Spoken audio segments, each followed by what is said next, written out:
할렐루야.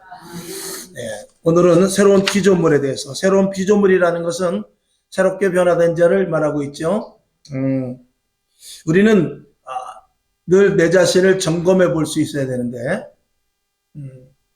옆에 있는 사람이, 예수를 믿지 않는 사람이 나를 보면은 예수 믿을 마음이 생기겠는가? 그걸 항상 점검을 해봐야 됩니다. 이 땅에 교회들이 있어요. 이 땅의 성도들이 한 500만, 600만 명 정도 됩니다. 그들이 오늘도 교회를 왔고 주님 앞에 나와 예배를 드렸습니다. 그런데 그 의도가 무엇냐 이거죠. 그 의도가. 물론 우리는 하나님의 강권하심에 의해서 부르심에 합당해서 이전에 왔습니다만 그럼에도 불구하고 우리는 그것으로 끝나는 게 아니죠. 구원받는 것으로 끝나는 것이 아니라 구원받은 것은 예수를 믿는 첫 단추의 시작입니다. 그 시작은 우리가 할 수 없습니다. 마치 이스라엘 백성들이 홍해를 건너는 것은 우리가 할 수 없듯이 하나님께서 구원의 자녀로 만들어주시는 시작은 하나님께서 해주십니다. 그 다음부터는 광야와 같은 곳을 통과해야 되고 가나안 땅에 들어가서 이방 족속들과 싸우듯이 전투를 벌여야 되는 그런 피를 흘려야 되는 데까지 이르는 영적 치열한 전투가 있는데 그런 것들에 대해서 대처할 수 있는 힘이 있어야 된다 그 말이죠. 지난 시간에 이어서 말씀을 드리는 것인데 지난 시간에도 성숙된 그리스도인에 대해서 말씀을 하다가 시간이 많이 지나가서 중간쯤 하고 말았습니다만 우리가 새로운 피조물이라는 것은 변화된 모습이기 때문에 좀 성숙된 어떤 그 모습이 있어야 돼요. 그래서 지난번에 했던 것을 그대로 이어서 하는데 이 신학의 성숙에 대해서 제일 먼저는 뭐냐면 첫째는 말씀대로 사는 것입니다. 이 성숙된 신앙은 말씀대로 사는 것이고 그 다음에 두 번째로는 하나님의 뜻이 무엇인지 하나님의 의도가 무엇인지를 아는 것. 이것을 알지 못하면 우리는 신앙생활은 무슨 의미로 하냐면 내가 좋아서 하는 것입니다. 내 목적을 위해서 하는 것입니다. 내 좋아하는 대로 되지 않고 내가 계획하는 대로 되지 않으면 예수를 버리는 데까지 가는 그런 엉뚱한 데로 갈 수밖에 없습니다. 오늘 세상 사람들이 우리를 볼 때 이렇게 말하죠. 좀 교회를 다녔으면 좀 착하든지, 그렇죠? 좀 착한 모습으로 변해 있든지, 아니면은 예수를 믿음으로 말미암아 어떤 너희들이 신령하는데 신령한 무엇을 가지고 있든지, 이 두 가지 중에 하나라도 세상 사람들은 우리에게 있기를 원해요.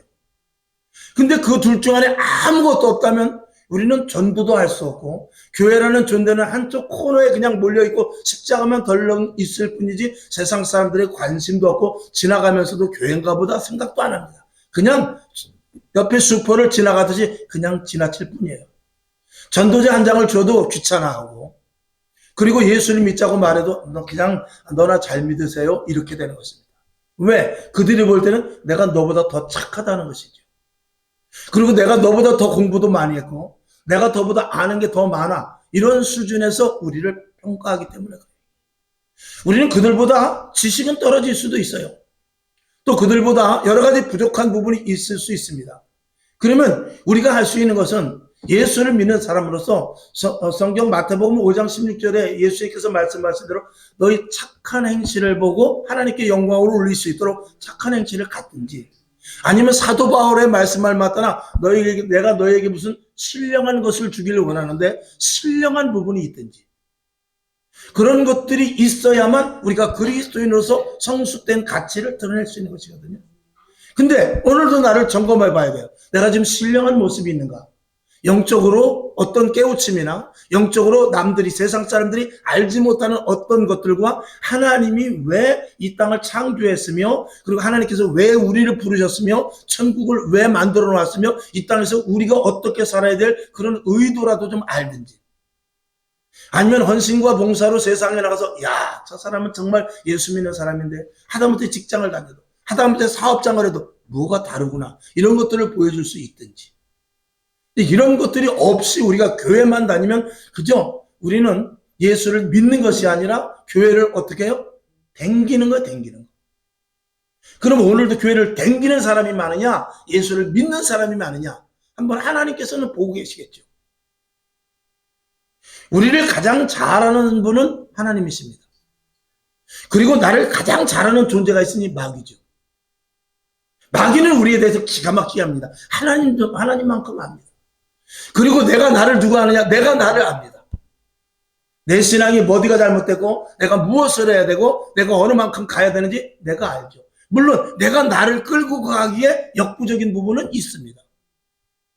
그래서 이제 오늘 성경 말씀을 통해서 말씀을 드리겠습니다만, 오늘 우리는 성숙된 신앙으로 달려가지 않으면 교회는 항상 세상 말로 죄송하지만 요모양 요꼴이고, 예수 믿는 사람은 어디 가도 천대받을 수밖에 없습니다. 목사님 오면 뒤돌아보는 사람이 두세 사람, 서너 사람 돼요. 길가에 가다가. 권사님 오면요, 뒤돌아보는 사람이 얼마나 많은지 모릅니다.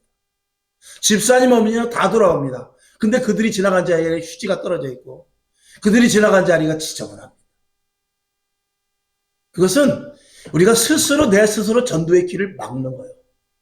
내 스스로 교회는 너희들은 오지 말고 우리만 있겠다, 그거밖에 안 되는 것입니다.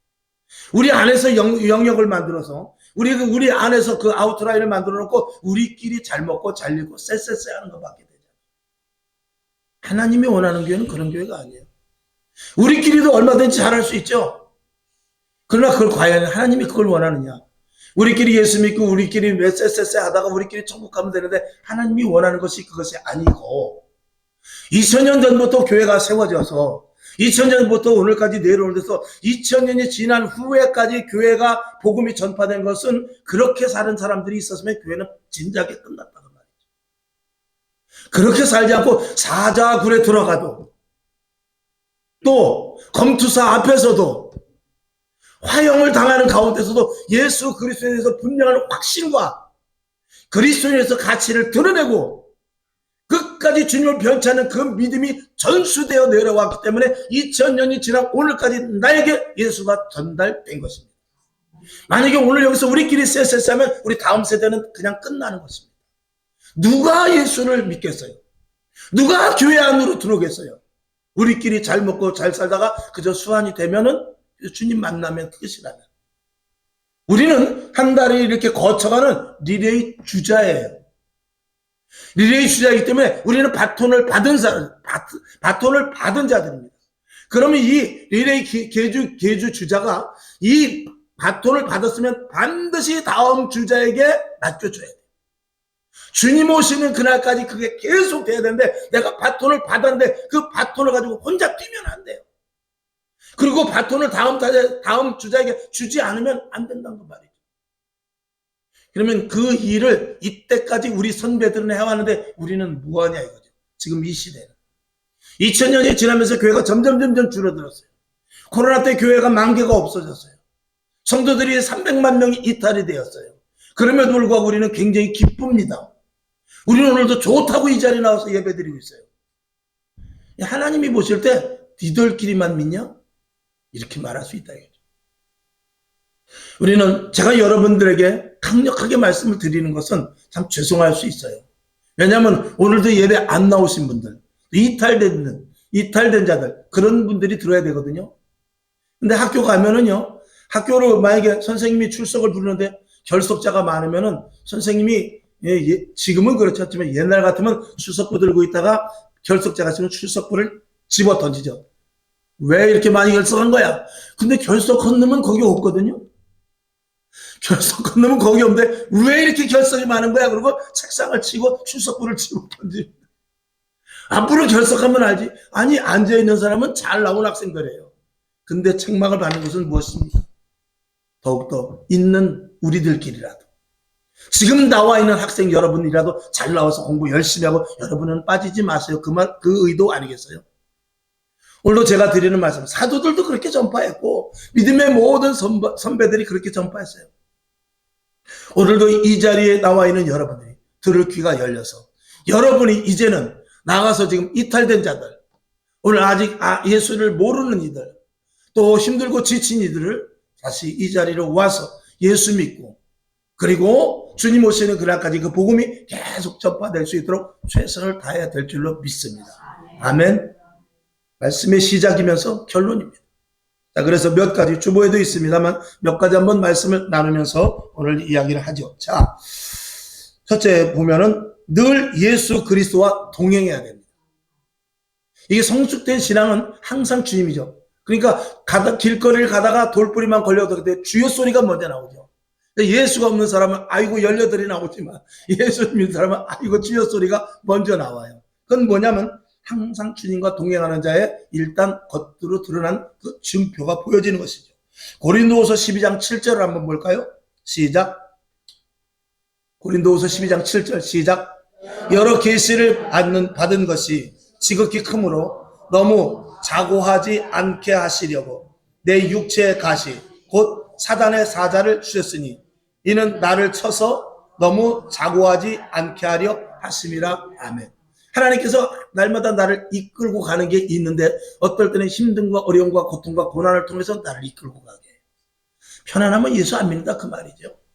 다 그런 건 아닙니다. 성숙되면은 편안해도 예수를 잘 믿습니다. 그러니까 성숙되지 못하면은 어느 정도의 압박이 가해져야만 신앙 안으로 들어올 수 있습니다. 그것을 연단이라고 말합니다. 그리고 우리 교회 안에서는 그걸 훈련이라고 말할 수 있어요.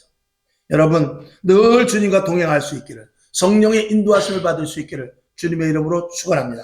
그 다음에 두 번째, 늘 예수 그리스도 안에 거해야 돼요. 자, 요한복음 15장 4절을 볼까요? 시작. 내 안에 거하라 나도 너희 안에 거하리라. 가지가 포도나무에 붙어있지 아니하면 절로 과실을 맺을 수 없음 같이 너희도 내 안에 있지 아니하면 그러하리라. 아멘. 우리는 늘 교회에 붙어있는 자여야죠. 그리고 우리는 늘 주님과 함께 모든 일들이 동행이 돼야 돼요.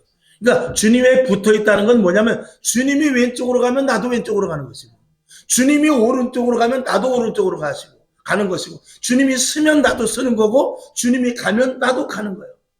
그러니까 주님 앞에 붙어있기 때문에 이 손이 내 몸에 떠날 수는 없습니다. 이 손은 내가 만약에 불구덩이로 들어간다 할지라도 이 손이 나는 불구덩이에 안 들어갈래? 그럴 수 없어요. 내 몸이 불구덩이로 가면 이 손은 싫든지 좋든지 따라가야 돼. 주님께서 우리들을 이끌고 가시는 것은 어디가 되었든지 무슨 일이든지 어떤 일이든지 그곳에 같이 동참이 돼야 됩니다. 그래서 늘 예수 그리스도 안에 있는 여러분 될 수 있기를 바라며, 어떻게 해야 더 예수 그리스도 안에 있는가는 여러분 말씀을 많이 보십시오. 그러면 그리스도인으로서 어떻게 사는 것인지는 성경에 나와 있고, 그리고 제가 항상 드리는 말씀 중에 얼마든지 해답이 있습니다. 자, 세 번째, 말씀의 깊이를 알아야 됩니다. 할렐루야. 굉장히 중요한 말씀이죠. 하나님께서 의도된 말씀을 이해할 수 있어야 돼요.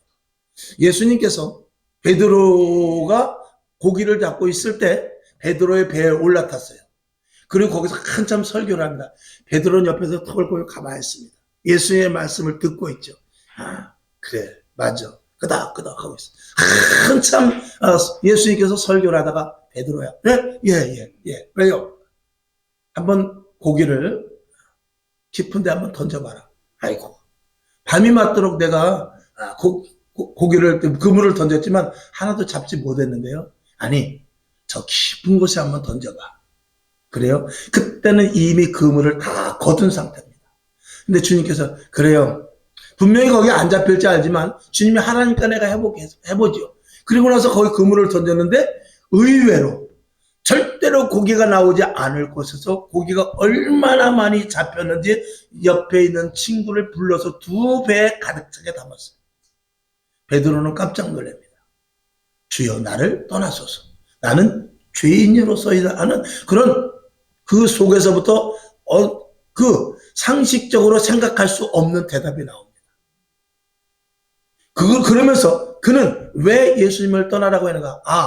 오늘 내 배를 빌려서 많은 사람들을 앉혀놓고 설교했고, 그리고 나에게 그물을 던져서 고기를 잡으라고 한 것은 저 사람들을 보라고, 저 많은 회중들을 보라고 한 것이 아니라 이건 나에게 어떤 숨은 의도가 있구나, 이걸 깨달은 것이죠.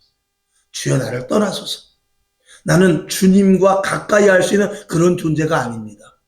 주님과 나는 거리가 멀고, 나는 죄인이고 나는 부족한 자고 주님 근처에 있을 만한 자도 되지 않습니다. 다시는 우리 배에 타지 마십시오. 그런 말이죠.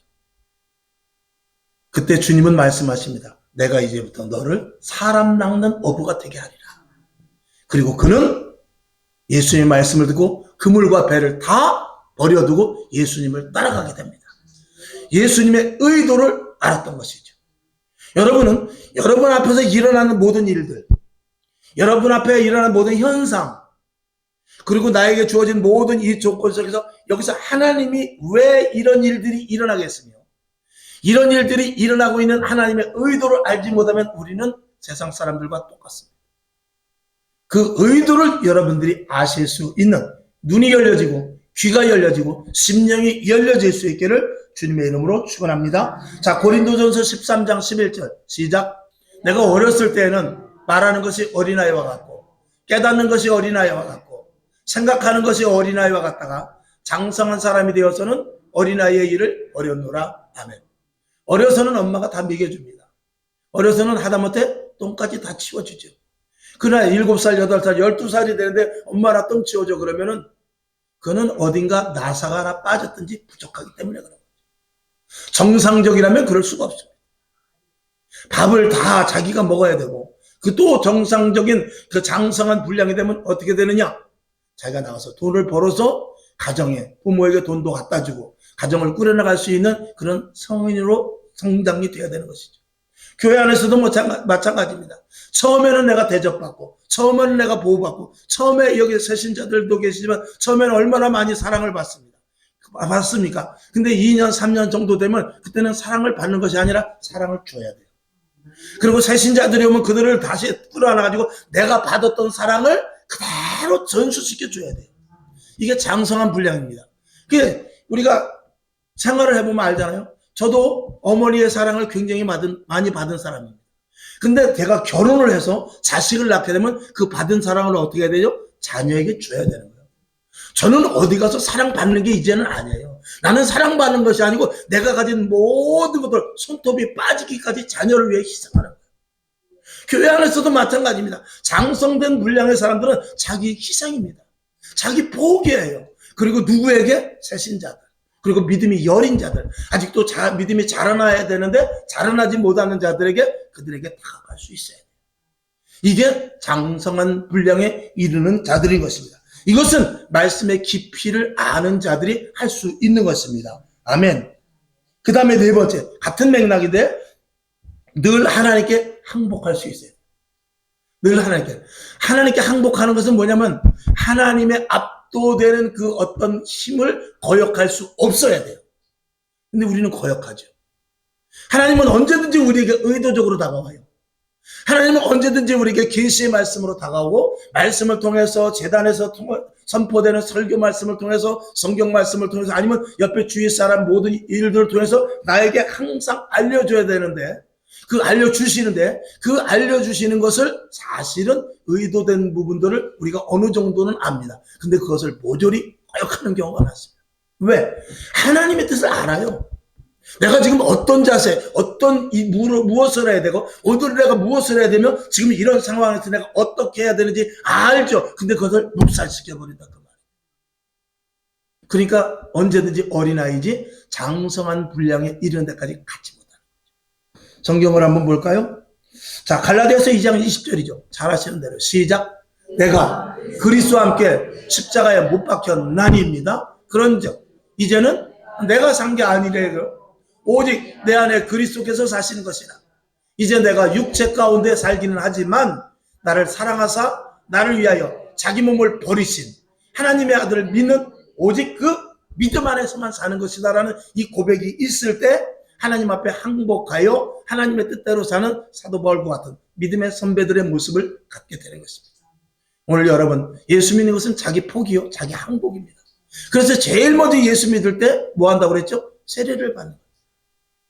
세례 받은 의미도 우리가 모르면서 세례를 받은 건지 안 받은지도 모르고 똑같이 신앙생활하면 장성한 분량에 이르지 못하고 항상 어린아이 가운데 있는 것이죠. 그 전에 이런 일들이 있었습니다. 저희가 또 이제 순복음교회가, 우리 감리교회 다니다가 순복음교회로 갔을 때, 우리 감리교회 다닐 때 이제 세례를 받았거든요. 감리교회는 세례를 이제 이렇게 약식 세례를 합니다. 그래서 이렇게 내가 성부와 성자와 성령의 이름으로 세례를 주노라. 이렇게 약식 세례를 합니다. 장로교도 거의 그러죠. 제가 왜 약식 세례라고 하냐면 우리 순복음교회나 침례교회는 그렇게 세례를 하지 않습니다. 세례를 어떻게 완전히 저 개울 같은 데 가가지고 물을 딱 막아놓고 그 물속에 완전히 침수를 시키죠. 양쪽에서 장로님이 두 분이 딱 붙잡고 이렇게 서 있으면 양쪽에 붙잡고 뒤로 젖힙니다. 그리고 완전히 물속으로 쏙 들어갔다가 그리고 일으켜주죠. 예수님의 세례도 그렇게 한 것입니다. 세례 요한의 세례가 그렇게 한 거예요. 예전에는 다 그렇게 세례 받았습니다. 성경에는 그렇게 봤습니다. 그러니까 그것을 그래서 무슨 세례라고 그랬어요? 약식으로 하는 거예요. 왜? 연세 드신 분들 물속에 찬물 속에 들어가면 잘못하면 큰일 나거든요. 그러니까 여름에 미지근한 물을 한참 받아놨다가 해요.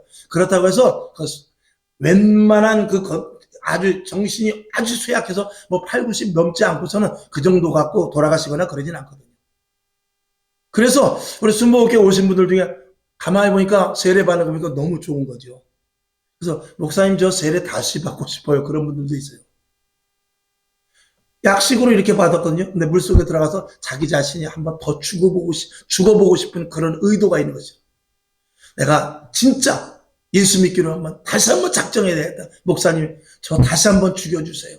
그동안 내가 세례 받았지만 저는 죽은 게 없어요. 정말로 세례 받고 싶어요. 그리고 그런 분들은 이렇게 다시 한번 하고 나서 울지요. 펑펑 울죠.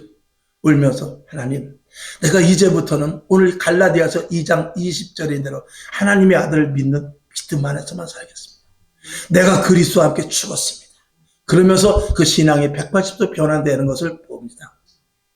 이 순복음교회 침례교회는 100% 그렇게 합니다. 자, 그 다음에 넘어가서 5번째, 그리스도를 닮기 위해 늘 어떻게 진행을 해야 된다고 성경의 말씀을 그 주보에 말씀을 올렸죠. 영적인 능력이 나타나며 성품이 변화되는데 예수를 닮기 위해서 항상 우리는 예수님과 똑같을 수는 없어요. 그러나 예수님을 닮아가는 자리까지는 계속 진행해서 가야 됩니다. 할렐루야. 자, 히브리서 12장 2절 시작. 믿음의 주요 또 온전케 하시는 이인 예수를 바라보자. 저는 그 앞에 있는 즐거움을 위하여 십자가를 참으사 부끄러움을 개의치 아니하시더니 하나님의 보좌 우편에 앉으셨느니라. 아멘. 좌우로 치우치지 않고 옆에 있는 거 저거 멋있네, 아름답네, 저거 근사하네, 그것이 아니고 오직 예수만 바라보고 왔다는 것입니다. 우리 세상을 지식을 바라보는 자들이 아닙니다. 철학과 또 어떤 과학, 윤리 이런 것들을 바라보는 자들이 아닙니다. 오직 하나님의 말씀만을 바라보는 자들이고 하나님의 말씀에 의거하여 살기로 작정한 자들입니다. 그래서 서두에 말씀을 든 대로 우리는 먼저 그의 나라와 그의 의를 구하기로 작정한 자들입니다. 그렇게 진행하여 나아갈 때 어떤 끝을 보게 되는 것이죠. 여러분에게 반드시 그런 체험들이 있기를 주님의 이름으로 축원합니다. 자, 6번째, 그리스도에 대한 지속적인 헌신. 참 어려운 말입니다. 이건 굉장히 어려운 단어입니다. 이것은 우리가 소화할 수 없는 단어입니다. 그럼에도 불구하고 고린도전서 7장 23절을 보죠. 시작.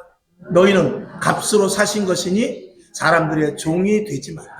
사람의 종이 되지 말고 하나님의 종이 되라는 것입니다. 이 사도 바울은 자기의 모든 것들을 갖다가 살든지 죽든지 어떤 고난이나 역경이나 두려움이 있든지 간에 오직 하나님에 의하여서 자기 존재가 가치가 드러나는 것만 생각했던 것이죠. 이렇게 살기는 우리가 어렵습니다만 그것은 예수 그리스도의 피의 가치가 얼마인지 아는지 하나님의 사랑이 얼마만큼인지 아는지 내가 얼마만큼 죽을 죄인이고 내가 예수를 믿으면 지옥 갈 수밖에 없는 백성인지를 아는 만큼에 따라서 헌신도는 나타나는 것입니다. 여기서 제가 말하는 헌신도는 교회에서 많이 봉사하고 물질 드리고 이런 것도 있지만 그것이 아니라 얼마만큼 말씀에 의하여 압도되어 말씀대로 사느냐를 말씀하는 것입니다. 말씀대로 사는 것이 중요한 것이라 그 말이죠. 여러분, 하나님의 말씀 앞에는 아무것도 다 압도되어야 된다는 것은 아무것도 하나님의 말씀 앞에는 다 모든 것들이 포기되어야 돼요. 내가 A라는 목표를 하나 가서 분명히 그것을 해야 우리 가정의 유익이 있고 내게 유익이 있고 그리고 내 인생의 유익이 있지만 하나님이 막을 때는 가차없이 가지 말아야 되는 거예요. 그게 하나님의 말씀에 압도되는 삶입니다. 내가 싫어서 저기는 가면 안 돼. 이거는 하기가 싫고 이것을 하면 나에게 불이익이 와. 근데 하나님께서 그쪽을 가라. 그 길을 해라. 그 말을 해라. 라고 했을 때는 거기에 앞서서 다른 것들을 다 포기하고 그 일을 해야 되는 것입니다. 예레미야가 그렇게 했어요. 예레미야는 난 이제 복음 전하지 않을래요. 그래봐야 나 돌에 맞아 죽고, 그리고 내가 얘기해도 이건 정말로 이스라엘 백성들이 듣기에 거북해요. 아니, 바벨론으로 70년 동안 포로되어 간다니 이걸 누가 말하겠어요. 그리고 다른 선지자들은 괜찮다. 이 이스라엘은 절대로 바벨론의 포로가 되지 않고 하나님이 보호해 주실 것이다. 근데 나 혼자만 너희들이 빨리 바벨론에 항복해라. 항복하지 않으면 70년 동안 끌려갈 것이다. 이 말을 해서 내가 미움을 왜 받습니까? 나 이제 말 안 합니다. 라고 말을 안 하려고 해도 이 속에서부터 성령의 불이 타올라서 말하지 않으면 안 될 수 없는 그런 압도, 하나님의 말씀에 압도당하는 그런 여러분이 되라 그 말이죠. 그러니까 남편과도 타협이 없는 거예요. 자식과도 타협이 없는 거죠. 물질과 당연히 타협이 없습니다. 시간과 친구들과 타협이 없는 것입니다. 하나님의 말씀 앞에서는. 우리는 이 땅을 살아가면서 직장도 가야 되고 친구도 만나야 되고 해야 될 일이 많습니다. 그 일을 하십시오. 그러나 그 일에 하나님께서 브레이크가 걸릴 때는 언제든지 브레이크를 밟아 설 수 있어야 됩니다. 하나님은 엉뚱한데 브레이크를 밟지 않습니다. 열심히 일하는 직장에 조금 더 일찍 나가고 조금 더 늦게 퇴근하고 그런 일을 하나님께서 브레이크를 걸겠습니까? 그런 하나님은 아니라는 것입니다. 하나님의 그 뜻과 하나님의 계획 속에서 나를 이끌고 가는데 위배되는 것에 대해서 하나님은 우리에게 브레이크를 걸 것을 말씀을 하고 있겠죠. 그럴 때 가차없이 브레이크를 걸어야 되는 것입니다. 항상 제가 말씀을 드리지만 작은 부분이라도 그래요. 내가 TV를 보고 있다가 야, 너 집사가 뭐 하는 거냐? TV 좀 그만 보고 성경 한 절이라도 좀 봐라. 그러면 그것에 대해서 도리도리 하지 말고 그때 리모컨을 들고 딱 끄는 것이죠. 그리고 성경 한 장 보다가 두 장도 못 보고 졸려서 쓰러질 망정 거기에서부터 순종이 시작되는 거예요. 그걸 하나님의 말씀에 압도되는 사람이라고 말하는 것입니다. 그런 데서부터 시작이 되는 것입니다. 자, 그 다음에 7번째, 충성된 사명자. 교회는 일로 하는 것이 아니라 사명으로 하는 것입니다. 제가 아는 어떤 목사님이 그분이 이제 그 교회 성도가 유치원을 하시는 분이 있어요. 유치원을 하니까 개원 예배를 드려달라고 해서 예배를 드렸어요. 가서 그러니까 유치원 이제 선생님들이 7분인가 6분인가 쭉 있고 그리고 이제 이렇게 도우시는 분들 몇 명인데 거기 가서 예배를 드리는데 뭐라고 그러냐면 여러분들이 이 유치원생들을 대하여 애쓰는데 여러분들이 월급 받고 하는 일이라고 생각하지 말고 사명이라고 생각하고 하십시오. 이런 설교를 했다는 거예요. 여러분, 사명과 일은 틀립니다. 사명은 내 목숨을 걸고 내 목숨을 대신해서 하는 게 사명입니다. 일은요, 일을 하다가 너무 힘들면 쉴 수도 있어요. 그리고 일이 마음에 안 들면 안 할 수 있어요. 그러나 사명은 내가 하기 싫다고 안 하고 하기 좋다고 하는 것이 아닙니다. 자, 집안의 가장이 사명감이 있는 사람은 아무리 부부싸움을 하고 자식의 속을 새겨도 일을 가야 돼요. 근데 그걸 일로 생각하는 사람은, 사명으로 생각하지 않고 일로 생각하는 사람은 내가 돈 벌어서 뭐해? 이런 것들을 내가 벌어서 먹이나? 그런 생각하면 일 못하는 거예요. 그러나 가장이라는 사명을 가진 사람은 아무리 힘들어서 부인이, 자식이 아무리 속을 새기고 부부싸움을 합판해서 아침에 라면도 안 끓여준다 할지라도 그래도 일 나가야 돼요. 그거는 사명인 것입니다. 교회 안에서도 마찬가지입니다. 내 기분에 따라서 하는 것은 사명이 아니고 그건 일이에요. 그래서 사명자는 기분에 따라 일하는 것이 아니라 하나님의 말씀 속에 하나님이 원하는 것이냐 안 하는 것이냐 거기에 따를 뿐인 것입니다. 여러분 일꾼이 되지 말고 사명자가 되시길 바랍니다. 아멘. 그리고 예배를 드리러 오는 자가 아니고 여러분 모두가 다 예배자가 되시기를 바랍니다. 여러분도 함께 예배드려서 하나님께 영광 올리는 함께 예배드리는 예배자 구성원이 되어야지 그냥 예배자가 되어야지 예배 그냥 드리러 와서 나도 한 구덩이에 그냥 예배를 드려서 어떤 그 부분에 그냥 포함되어 있다는 걸로 생각하면 안 되고 그냥 한쪽 부분에 포함되는 것이 아니라 한 뭉치가 아우러져서 함께 올라간다는 그런 사명적인 예배를 드릴 수 있기를 바랍니다. 아멘. 자, 에베소서 5장 25절을 보죠. 시작. 남편들아 아내 사랑하기를 그리스도께서 교회를 사랑하시고 위하여 자신을 주신 같이 하라. 여기 보면 남편들에게 뭐라고 그러냐면 아내를 사랑하기를 어떻게? 사명감을 가지라는 것입니다.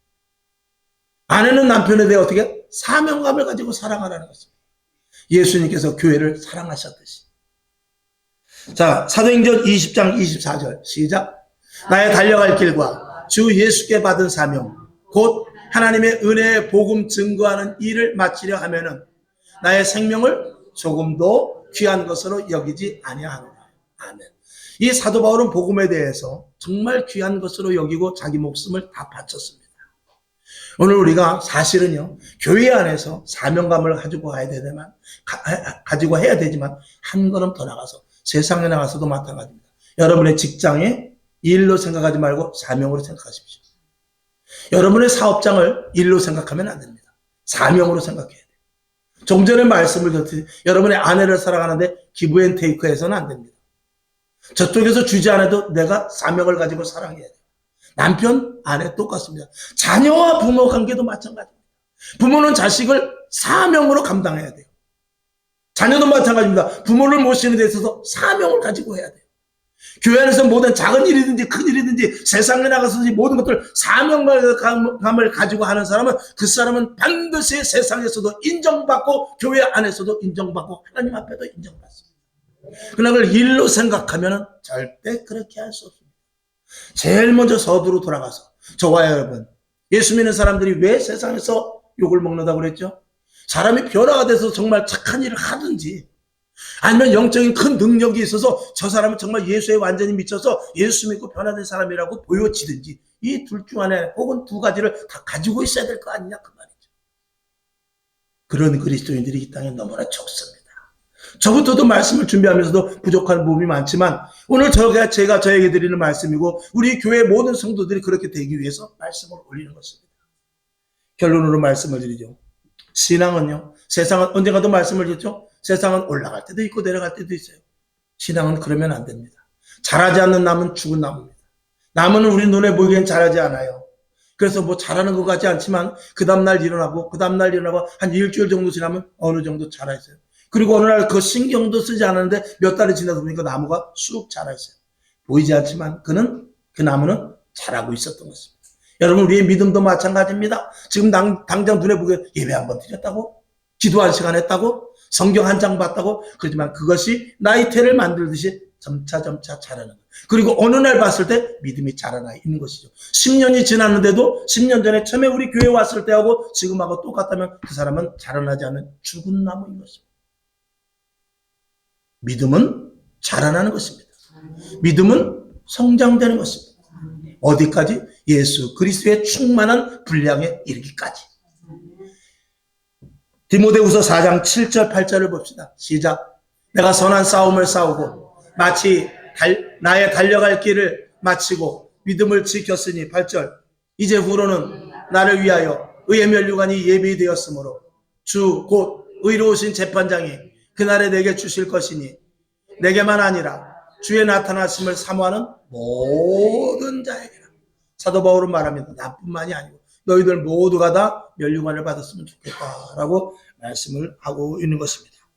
성도는 예수의 피로 사신 바 된 자들이기 때문에 이 땅에서 그 어떤 것보다도 가장 귀한 존재입니다. 양 수천 마리, 수만 마리보다도 우리 한 사람이 귀합니다. 왜? 예수의 피로 우리를 사셨기 때문에 그렇습니다. 그런 존재라는 것을 저와 여러분이 인식하지 않으면 우리의 가치는 내가 스스로 나를 떨어뜨릴 수밖에 없는 것입니다. 아이가 자라나는 모습이 이쁘듯이 여러분의 믿음이 성장될 때 하나님은 기뻐할 것입니다. 보면은 어른들은 이제 연세가 드실수록 점점 추해지는 모습을 봅니다. 저도 마찬가지입니다. 이렇게 저도 이제 사람을 만날 때 그래서 바짝 안 갑니다. 왜냐면 이 얼굴이라든지 이런 데의 흰 머리 이런 것들이 이게 멀리서 보면은 그냥 그럴듯해도 너무 또 바짝 보면은요 아주 사실은 보기 흉합니다. 그래서 저는 제일 싫어하는 사람이 누구냐면 눈 밝은 사람. 눈 2.0이라면 내가 거리를 2m 이상을 두죠. 한 10m 이상을 두죠. 근데 0.2라면 아주 좋아요. 가까이 가도 잘 안 보이니까. 자, 우스갯소리입니다. 그럼에도 불구하고 우리가 나이 들수록 또 나이 먹을수록 어린아이는요 똥을 싸도 이뻐요. 침을 흘려도 이쁘고요. 밥을 흘려도 이쁩니다. 근데 나이 먹으면요 왜 그렇게 그게 취해 버리는지 몰라요. 아무리 잘 읽고 잘해도요, 그래도 추한 부분이 생겨요. 오늘도 저도 머리 감고 샤워하고 이렇게 여기 또 흰머리가 나길래 이걸 또 뭐 솔로 조금 발랐어요. 바르면 뭐예요? 바짝 보면 하얗게 다 나와 있는 거예요. 여러분, 우리의 가치는 뭐냐? 여러분, 어떤 분이 그랬어요. 나이 드실수록 다른 거 하나는, 다른 건 못해도 이것만큼은 해라. 여러분, 손에 꼭 성경책을 들고 다니십시오. 어떤 목사님이 그러더라고요. 나이 먹을수록 성경책 하나만 들으면 벌써 그래도 틀리다는 거예요. 왜? 말이 틀리죠? 걸음걸이가 틀리죠? 어디 가서 앉아있는 모습도 틀려요. 왜? 이 성경책이라는 권위 때문에. 그러니까 나이 먹으면 무조건 60살 넘어가면 성경책 갖고 다녀라. 그렇게 말씀하시는 목사님도 있어요. 만약에 여러분이 성경책을 이렇게 포장된 거 말고 여기다 성경전서라고 제대로 쓴 거, 이것도 성경책인지 알겠죠? 이걸 항상 갖고 다녀. 전철에서도 갖고 다니고 화장실 갈 때도 가고. 방구 소리부터 달라지겠죠.